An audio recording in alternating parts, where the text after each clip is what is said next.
Okay बेटा, आज की क्लास रहेगी अपनी फिजिक्स की 12th हिंदी मीडियम के स्टूडेंट्स के लिए। चैप्टर 10 रनिंग में था जिसका नाम था प्रत्यावर्ती धारा यानी अल्टरनेटिंग करंट।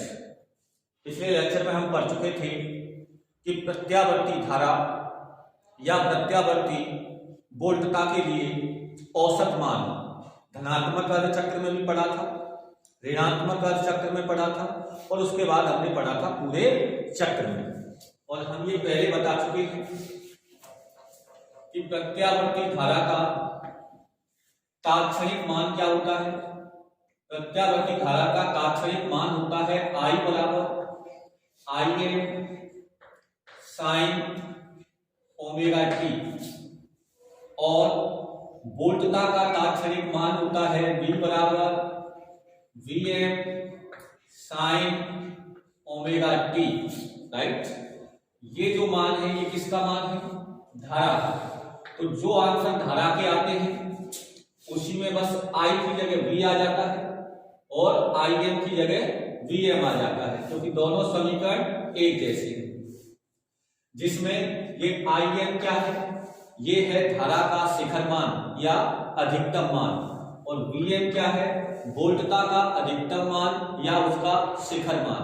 ये कहलाते हैं दोनों समीकरण। ये तात्क्षणिक मान किसका है? धारा का। और ये तात्क्षणिक मान किसका है बेटा? वोल्टता का है। राइट, तो आज का अपना टॉपिक रहेगा प्रत्यावर्ती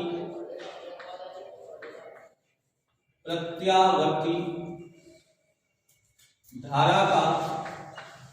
मैं पहले कह रहा हूं बेटा, मैं धारा शब्द लिख रहा हूं तो आंसर धारा के आएंगे, और जो आंसर आएंगे अगर उसमें मैं वोल्टता को रिप्लेस कर दूंगा तो केवल इनकी जगह ये चेंज होते चले जाएंगे।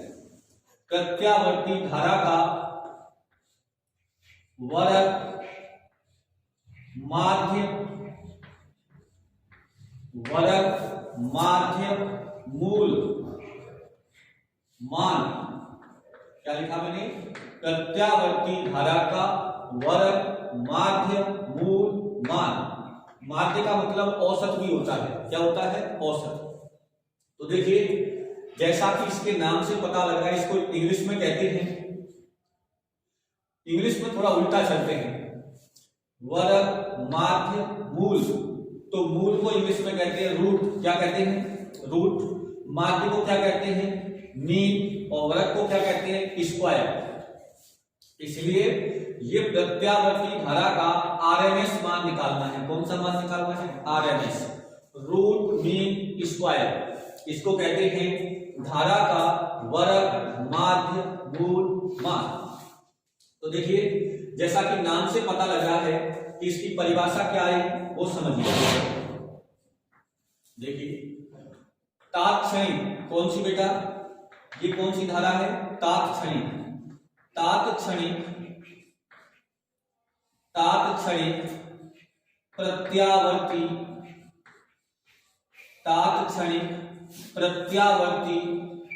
धारा का, इसका धारा का वर्ग करके, समझते चलना, तात्क्षणिक प्रत्यावर्ती धारा का वर्ग करके माध्य लेकर, पहले क्या करेंगे? वर्ग, फिर क्या करेंगे? माध्य लेकर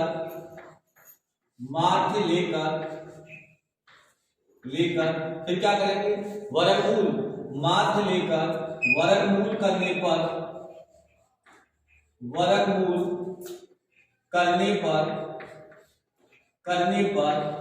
प्राप्त मान क्या कहलाएगा? प्रत्यावर्ती धारा का वर्ग माध्य मूल मान कहलाएगा। ठीक है ना? क्या कहलाएगा? वर्ग माध्य मूल मान कहलाएगा। ये लेक्चर वही समझ सकता है जिसने पिछला लेक्चर लिया हो, और ये बायोलॉजी वालों के लिए थोड़ा सा कठिन हो सकता है क्योंकि यहाँ समाकलन आएगा। क्या आएगा? समाकलन। और मैंने कल भी आपको समाकलन सिखाया था कि माध्य निकालने के लिए समाकलन चाहिए।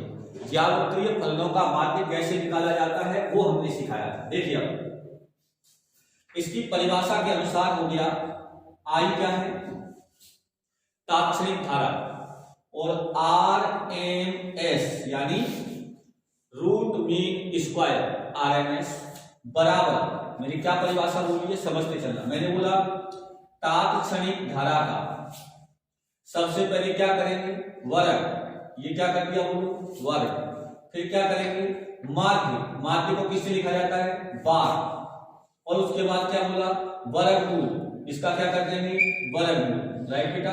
ये मान क्या कहलाएगा IRMS, क्या कहलाएगा, धारा का वर्ग लेकर माध्य कर क्या लिया जाता है वर्गमूल, यही कहलाता है IRMS मान। अब इसका मान निकालना है, इसका क्या निकालना है मान। तो देखिए सबसे पहले आप मुझे बताइए, मैं ये मान प्राप्त कर लूंगा, अगर ये वाला मान प्राप्त कर लूंगा तो मैं बराबर IRMS लिख दूंगा। तो सबसे पहले धारा का तात्क्षणिक मान कितना है, I बराबर IM sin ओमेगा t। अब क्या करना है मुझे बेटा, वर्ग करना है, तो दोनों तरफ वर्ग कर दो, तो I स्क्वायर बराबर IM स्क्वायर, और ये हो जाएगा sine square omega t, right.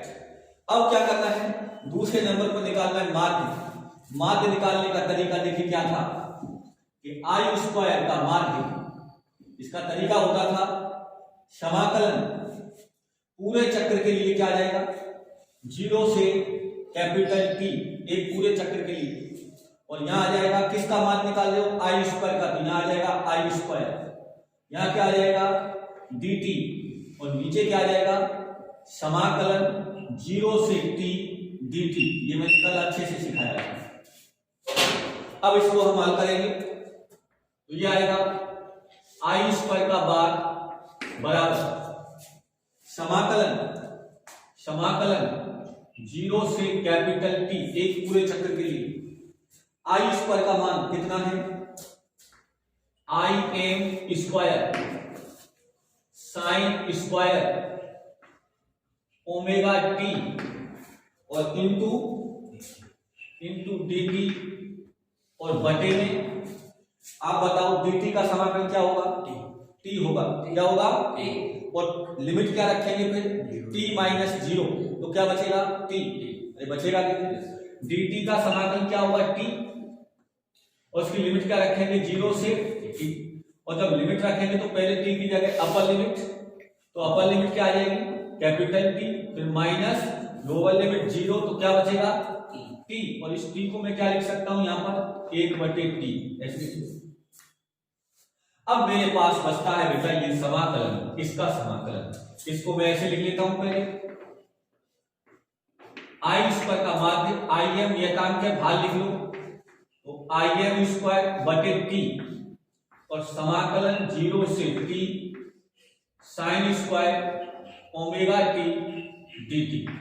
अब इसका समाकलन करना, तो इसका समाकलन कैसे किया जा सकता है, ऐसे तो कर नहीं सकते कि x की घात n बराबर x की घात n प्लस 1 अपॉन, इसको तोड़ते हैं।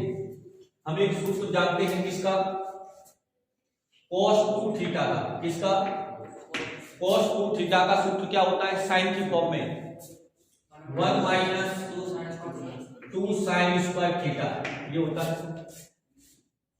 तो यहां से ये क्या आ जाएगा, इधर लाएंगे तो 2 साइन स्क्वायर थीटा बराबर 1 माइनस cos 2 थीटा, बोलो। इसके बाद यहां से क्या आ जाएगा साइन स्क्वायर थीटा बराबर कितना आ जाएगा 1 माइनस cos 2 थीटा बटे में क्या आ जाएगा 2 आ जाएगा। अब थीटा की जगह हमारे पास क्या है ओमेगा टी, तो थीटा की जगह यदि ओमेगा टी रख दिया जाए तो ये हो जाएगा 1 माइनस cos 2 ओमेगा टी बटे 2। ये मान यहां रख दिया जाएगा, जैसे यहां रखेंगे तो ये हो जाएगा आई स्क्वायर का माध्य बराबर IM स्क्वायर अपॉन टी समाकलन 0 से t, और ये मान आ जाएगा 1 minus cos 2 omega T, 1 minus cos 2 omega T upon 2 और इंटू डी, राइट। समझते चलना, ये हो जाएगा आई स्क्वायर का मान बराबर, ये हो जाएगा आई एम स्क्वायर, 2 को बाहर ले लो तो अपॉन में क्या आ जाएगा 2t, राइट। और ये क्या हो जाएगा ब्रैकेट ऐसे, और यहां से क्या बचेगा 1 माइनस कॉस 2 ओमेगा टी, और dt का क्या है गुना। तो ये समाकलन दो भागों में तोड़ देता हूं, कैसे, पहला समाकलन आ जाएगा 0 से t, और एक में गुना किसका करेंगे dt का, तो यहां क्या बचेगा dt, फिर माइनस माइनस क्या आ जाएगा समाकलन 0 से t, यहां से क्या बचेगा cos 2 ओमेगा टी और इंटू dt, राइट। अब इसका आगे सॉल्यूशन, ये क्या आ जाएगा I am square upon 2t।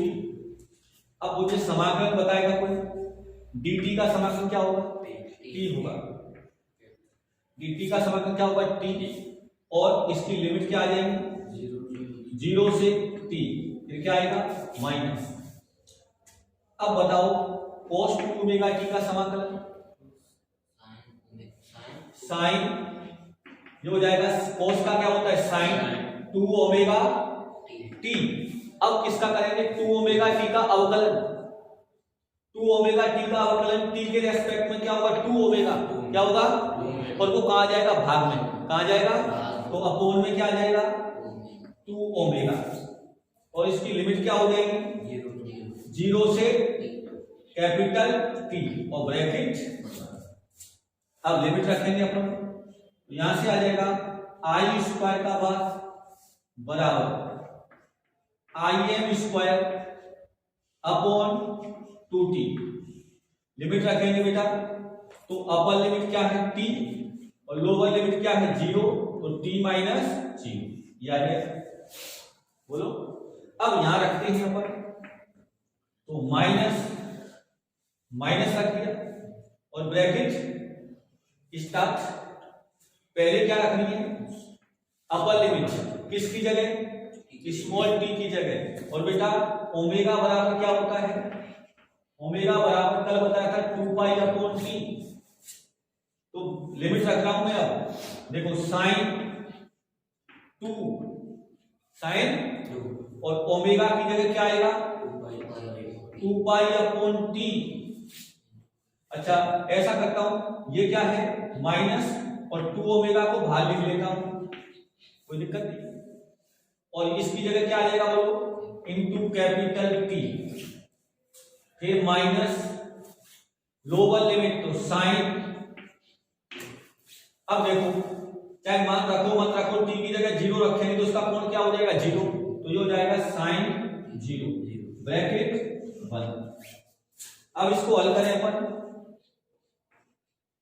तो कितना आ जाएगा ये I am square upon 2t, यहां से क्या बचा t बचा, यहां से क्या बचा माइनस 1/2 ओमेगा, देखो t से t कैंसिल, कितना आया साइन 4 पाई, तो साइन 4 पाई का मतलब 2 चक्कर, जो साइन 0 का मान होगा वही 4 पाई का होगा। बोलो भाई 0 से एक चक्कर लगाया 2 पाई, दूसरा चक्कर लगाया फिर 4 पाई, तो 0 पे आ गए, इसका मतलब साइन 0 का मान क्या होता है 0, और माइनस साइन 0 का मान क्या होता है 0, और 0 माइनस 0 0, और 0 का गुणा इसमें करेंगे तो 0, क्या बचेगा t, क्या बचेगा, तो यहां से क्या आ जाएगा अपने पास, ये आ गया आई स्क्वायर का बार बराबर मिल गया हमें I am square upon 2t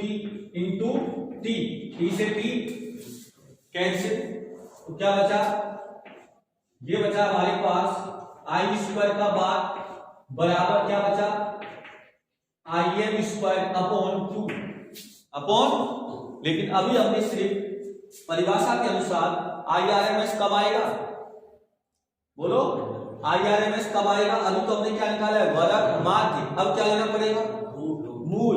तो अब दोनों ओर क्या लेंगे, वर्गमूल, वर्गमूल लेने पर तो दोनों तरफ बेटा वर्गमूल लेंगे तो ये क्या हो जाएगा, आई स्क्वायर का बार और इसका अंडर रूट, और बराबर में क्या आ जाएगा, बोलो इसका अंडर रूट लेंगे तो ये भाग कितना आ जाएगा आई एन, और बटे में कितना आ जाएगा अंडर रूट। तो इसको ही क्या कहते हैं, इसको कहते हैं IRMS, बराबर कितना आ गया, ये आ गया IM बटे अंडर रूट 2। और बेटा अगर मैं इसको एग्जैक्ट हल करूं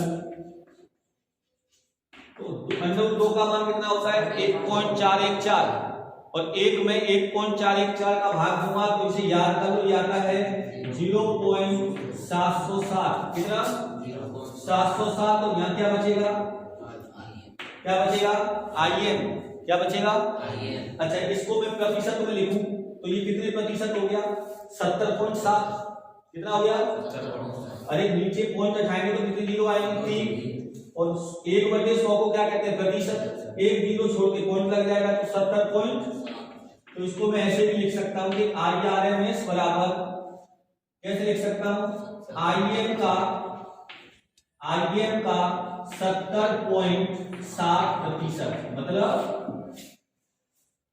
शिखर मान का 70.7% मान क्या कहलाता है, IRMS मान कहलाता है। क्या कहलाता है, IRMS मान कहलाता है। ये किसका मान है, धारा का, प्रत्यावर्ती धारा का। यदि आपसे कोई कहे वोल्टता का, तो बेटा वोल्टता का कितना आ जाएगा, VRMS बराबर 0.707, और IM की जगह VM आ जाएगा, IM की जगह क्या आ जाएगा VM आ जाएगा, राइट। तो इस प्रकार हमने निकाला किसका, प्रत्यावर्ती धारा या वोल्टता का वर्ग माध्य मूल मान। क्या निकाला, वर्ग माध्य मूल मान। इसके बाद देखिए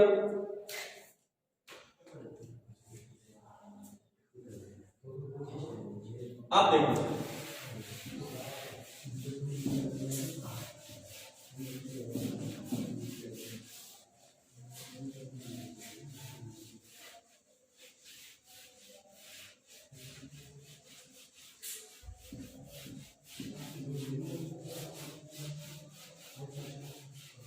बेटा, इधर सबका ध्यान इधर देखिए,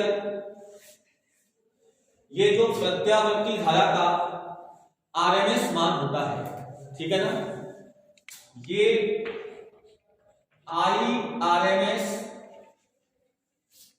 या VRMS जो होते हैं, ये आभासी या प्रभावी मान कहलाते हैं। क्या कहलाते हैं, आभासी या प्रभावी मान कहलाते हैं। क्या कहलाते हैं, आभासी या प्रभावी मान कहलाते हैं। वास्तविक मान तो कौन सा है, ये रहा शिखर मान, बोलो ये तो कौन सा मान है, आभासी या प्रभावी मान कहलाते हैं। समझते चलना ध्यान से। दूसरी सबसे महत्वपूर्ण बात जो मैं बताने जा रहा हूं कि जो दिष्ट एमीटर मतलब एमीटर किसको मापता है, धारा को, और वोल्टमीटर किसको मापता है, वोल्टता को। तो दिष्ट का मतलब डीसी का मतलब दिष्ट धारा। तो दिष्ट एमीटर व दिष्ट वोल्टमीटर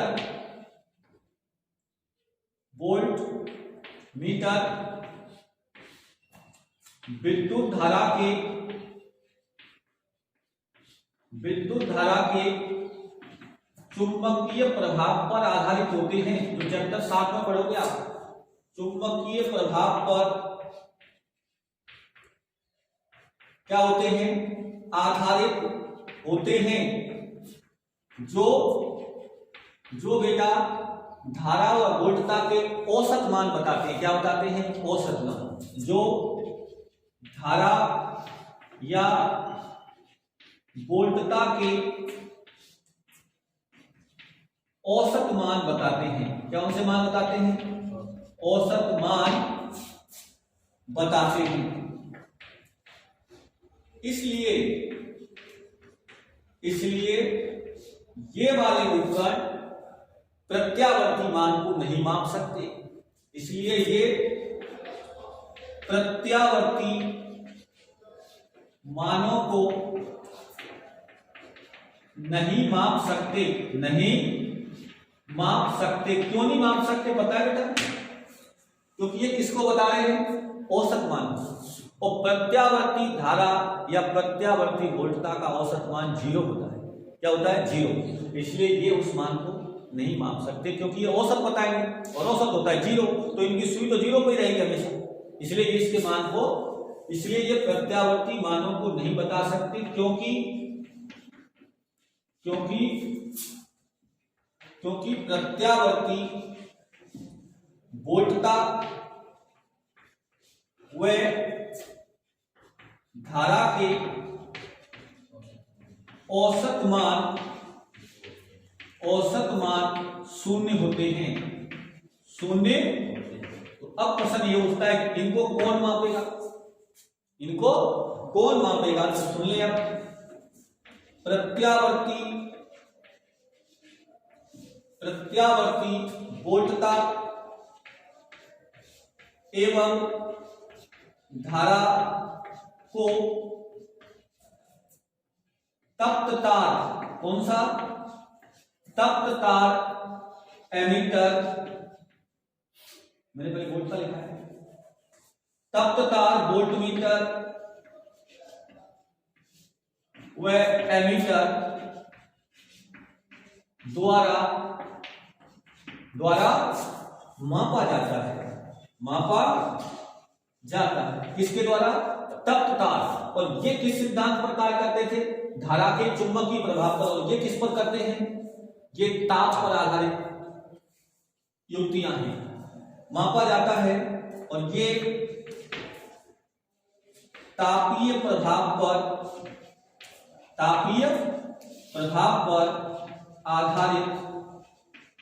आधारित युक्ति है। ये बात आपकी समझ में आनी चाहिए। इसके बाद बेटा अपने घरों में यानी घरेलू परिपथों में, भारत के अंदर घरेलू परिपथों में अपने यहां जो मान आता है वो कितना आता है, 220 वोल्ट। कितना आता है, कितना आता है, 220 वोल्ट। कितना बेटा, 220 वोल्ट। यही होता है आरएमएस मान। क्या होता है, घरेलू परिपथों में 220 वोल्ट की प्रत्यावर्ती वोल्टता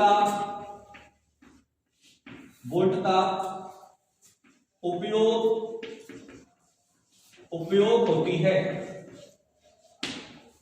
अर्थात VRMS का मान कितना होता है, 220 वोल्ट। और इसी को क्या कहते हैं, आभासी या प्रभावी मान। इसका जो वास्तविक मान होता है ये होता है कितना, अभी हमने पढ़ा कि VRMS बराबर कितना होता है, Vm/√2। बोलो, अरे IRMS बराबर Im/√2, तो VRMS बराबर Vm/√2। तो Vm बराबर कितना आ जाएगा, ये आ जाएगा √2 इंटू VRMS। तो वास्तव में इसका मान कितना होता है, √2 का मान 1.414। तो VRMS कितना है, 220। तो ये होता है बेटा 311 वोल्ट। कितना, 311। तो वास्तव में देखने में तो 220 वोल्ट है, लेकिन इसका मान कितना है, 311 वोल्ट है। और ये 311 प्रत्यावर्ती कैसी होती है? प्रत्यावर्ती कैसा होता है? प्रत्यावर्ती का सिग्नल यही तो होता है, तो जितना प्लस में होता है उतना ही, तो ये 311 प्लस में बदलता है और 311 माइनस में बदलता है। यानी इसका मान प्लस 311 से माइनस 311 वोल्ट तक क्या होता है? परिवर्तित होता है। इसीलिए प्रत्यावर्ती मान दिष्ट मान से घातक होता है, अर्थात खतरनाक होता है। डीसी से एसी क्यों खतरनाक होती है? इसलिए होती है क्योंकि डीसी 220 की होगी, लेकिन एसी 220 की कितने की होगी? 311 की। कितने की होगी? 311 की होगी। इसलिए 311 प्लस में और 311 माइनस में। तो इस प्रकार हमने ये बताया कि ये इसका क्या होता है? वास्तविक मान होता है। इसके बाद आता है कि प्रत्यावर्ती वोल्टता या धारा के लाभ हैं तो हानियां भी होंगी।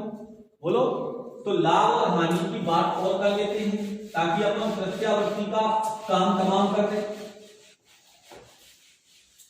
आइए बेटा जरा अब हम बात करते हैं किसकी बात कर रहे हैं? प्रत्यावर्ती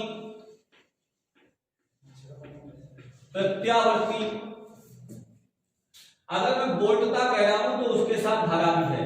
प्रत्यावर्ती वोल्टता के लाभ, प्रत्यावर्ती वोल्टता के लाभ इसका यह है, पहला कि प्रत्यावर्ती वोल्टता को दिष्ट वोल्टता में आसानी से बदला जा सकता है, लेकिन दिष्ट को प्रत्यावर्ती में नहीं बदला जा सकता। तो पहला लाभ यह है कि एसी को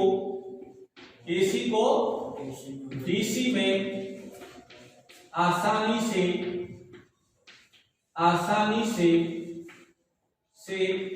बदला जा सकता है, पहला।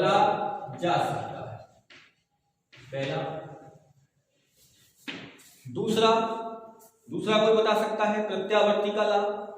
बोलो, प्रत्यावर्ती का दूसरा लाभ यह है कि इसे ट्रांसफार्मर की सहायता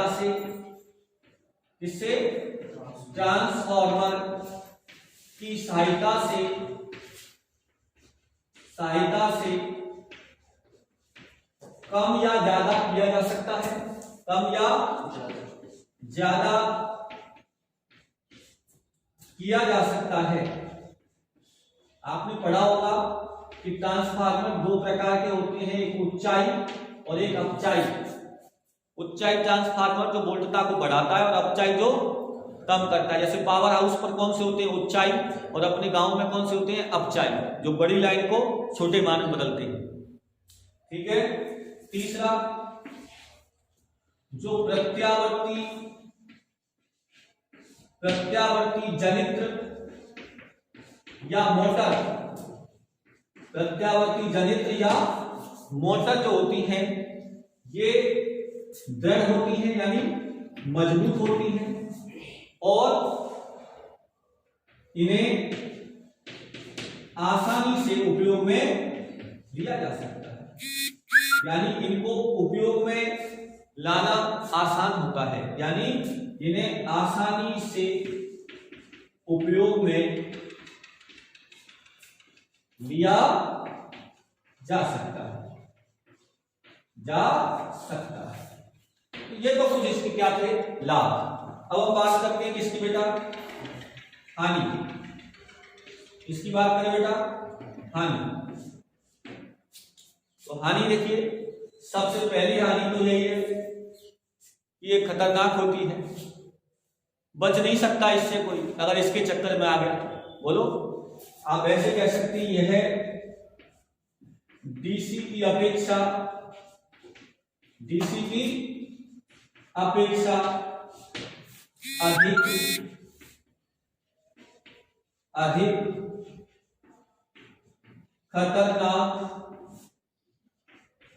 अधिक खतरनाक होती है, क्योंकि इसका मान +311 से -311 तक बदलता है, तक बदलता है। ऐसे जाती है, कैसे? ऐसे करके जाती है, और इस चक्कर में कोई आ गया तो चला जाएगा। समझ में आ रही बात? इसीलिए ये डीसी से खतरनाक होती है। दूसरा एक आता है इसमें त्वचिक प्रभाव। क्या आता है? इसकी एक कमी है और वो है त्वचिक प्रभाव। त्वचिक क्या होता है कि जो प्रत्यावर्ती धारा है ये केवल चालक की सतह पर प्रभावित होती है, केवल सतह पर, अंदर इसका कोई लेना देना नहीं है। यानी ये केवल और मैं लिख रहा हूं, ये केवल चालक की सतह पर प्रवाहित होती है, इसलिए एक मोटे तार के लिए, किसके लिए? मोटे तार के लिए कई तार एक साथ लेने पड़ते हैं, कई तार एक साथ लेने पड़ते हैं। आपने देखा होगा तारों को गुच्छी सी बनाते हैं, एक तार में दूसरा तार, जैसे अरे भूमिका कहते हैं ना, घोना, एक तार में दूसरा तार लपेटते चले जाते हैं। अपन जैसे तार छीला तो उसको यूं ऐंठते हैं कि नहीं, उसमें कितने तार होते हैं। ऐसे आपने लाइट के तार देखे होंगे, बिजली के, उन तारों में तार क्या होते हैं? ऐसे फंसे होते हैं। तो कई तारों को मोटा करके बनाना पड़ता है, क्योंकि करंट केवल किस पर बहता है? सरफेस पर, इसलिए सरफेस को क्या करना पड़ता है? ज्यादा। तो ये इसका कारण है। और आप तीसरा ये कह सकते हो कि प्रत्यावर्ती धारा से विद्युत चुंबक नहीं बनाए जा सकते। इससे विद्युत चुंबक यानी विद्युत के द्वारा चुंबक, तो चैप्टर 7 में खूब आएगा। विद्युत चुंबक नहीं बनाए जा सकते, इससे नहीं बनाए जा सकते हैं, इसके द्वारा विद्युत चुंबक नहीं बनाए जा सकते। विद्युत चुंबक किससे बनाए जाते हैं? डीसी से। किससे?